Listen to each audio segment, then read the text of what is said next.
How many times has this happened to you? You look in your horoscope, you notice that you have perhaps a wealth-producing yoga or perhaps a success-producing yoga. You notice you have that dasha coming up, so you get really excited about that dasha coming up, only to find when that dasha actually comes, either the success doesn't come, or the wealth doesn't come, or it doesn't come to quite the level that you were expecting it to based upon the dignity of the planet. Well, that's because yogas really have to be qualified in order to determine if they're going to produce the fruits that they promise. Occasionally, even planets will form yogas that are difficult in addition to forming yogas that are beneficial. And sometimes they form a yoga that's a little bit of both, right? And so you get excited thinking, oh, wow, all these good things are going to come. And then you actually get the more difficult things of those yogas.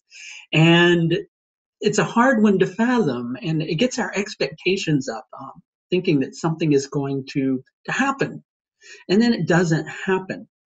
Well, starting this coming spring, 10th of March, I'm going to be teaching a course on planetary yogas. And I've been holding off on this for a couple of years because I've been more focused on nakshatras, in addition to teaching good techniques for concrete prediction and teaching Jaimini courses. But I finally decided to do this particular course.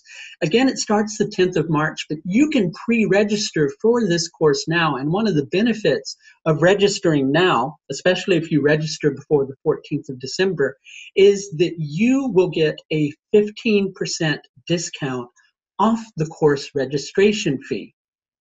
So if you visit the page that's linked above, it will take you to the course registration page. You can register either by paying for the course in full or by paying for the course by trimester. This course is going to be 44 weeks long, so it's going to last well into 2020. If you register at the 15% discount and you're registering by trimester, you're locked in for that discount for the entirety of the course. So I thought I would give an example today using Jim Morrison's chart. For those of you who aren't familiar with who Jim Morrison is, he was the lead singer of a band called The Doors in the 60s. The Doors rose to their prominence in 1967. Their album actually came out in 1966, but they really rose to prominence in 1967. And we're going to look at some of the things that produce that success. So again, this upcoming course, before we go into it, is going to teach you how to evaluate yogas properly, using a few formulas from Parashara, from Brihat Parashara Hora Shastra.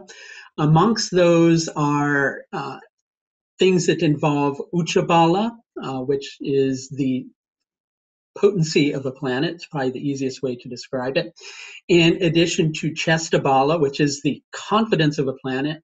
In addition to Digbala, which is the direction of a planet, plus other things that factor into the equation. And those things either make a planet strong and have the potential to produce the benefits that they promise, or it makes it weak so that they actually produce more problems than they do actually help. So if we go in and we look at Jim Morrison's chart, one of the things you'll see, if we look at this row over here, where you see the green numbers, that means the planet is stronger than it is weak, if it's bigger than the red number that's below it, okay? So the moon is pretty strong. Morrison's other strong planet is Saturn, which is stronger than it is weaker. Okay, because you'll see the 6.7 and the 4.7. And so we're going to look at a couple of yogas that involve both the moon and Saturn. Okay, and I'll go back to the north-south screen here because I know that a lot of people like to look at the chart in North Indian style. Okay, so when we do that and we go and we look at the yogas, we'll see a yoga here that says Jupiter or the moon exalted in the 10th, the 4th, or the 7th. Well, here we have a Mula Trikona moon, which is what's qualifying the yoga. If the moon's Mula Trikona, it will also qualify that because a lot of people consider the moon exalted in the entirety of Taurus. And this particular yoga says one is the protector from fear, charitable and endowed with many qualities, keeping his conduct suitable to that written in the Shastras. One is wealthy like Kubera and a victorious king. So this is basically a wealth and status yoga. And we notice the strength of that moon, And something that's interesting is Jim Morrison liked to refer to himself as the Lizard King, right? So he was tapping into something with this. He thought of himself as a king. And so this makes one like a king, and it also brings one wealth. The moon is also involved in some Gaja Kesara yogas, but Jupiter's a little bit weaker in Morrison's chart. Okay, so basically these Gaja Kesara yogas, which have the potential to bring wealth as well, basically these are hindered a little bit by the weakness of Jupiter, but the moon does have enough strength to produce some wealth from those as well. So the yogas involving Saturn, and these are really good yogas to work with, the 144 Bhava yogas that Brihat Parashara Hora Shastra gives us. You'll notice that Saturn is the lord of the ascendant, and in addition to that, it's the lord of the 12th. Well, it says here, Lagna lord in the offspring, which is the 5th, the person will have but mediocre happiness with children and lose their first child. They will be wrathful, and those are all the difficult indications. I don't think that many of those really happen because Saturn was stronger.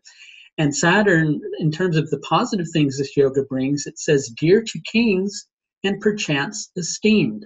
So Saturn, being stronger than it was weaker, brought more of these positive factors.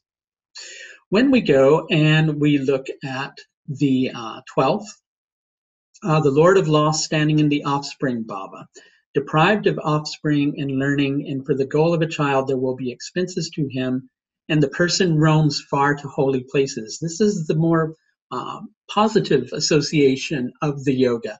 Morrison, I don't really know much about him traveling to holy places. He may have actually done that, but he was also part of his work was journeying. He viewed himself as a shaman with music, so he used to journey through his music.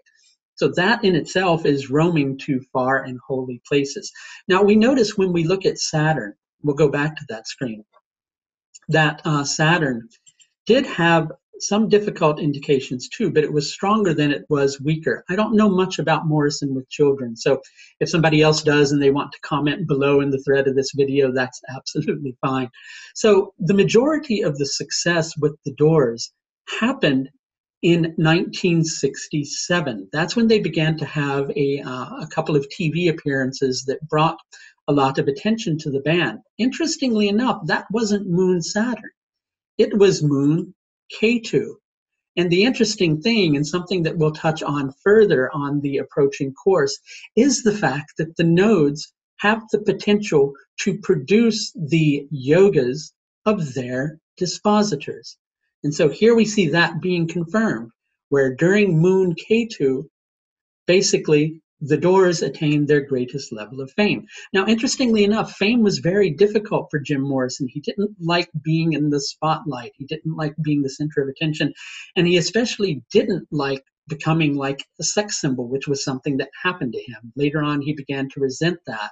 And that's something that we can see began to happen during Moon Ketu, because when you have Ketu in the first, you become the center of prominence. You feel like everybody's watching you, and that can be a really uncomfortable experience. So I just wanted to give a brief yoga example so you could have an idea of some of what we're going to cover in the course, but it's not just limited to this. We're going to teach so many different yogas on the course, some of the best yogas to actually work with that are pretty reliable in terms of producing results. Now, a really good thing about working with yogas is you get to learn a lot about how astrology actually works.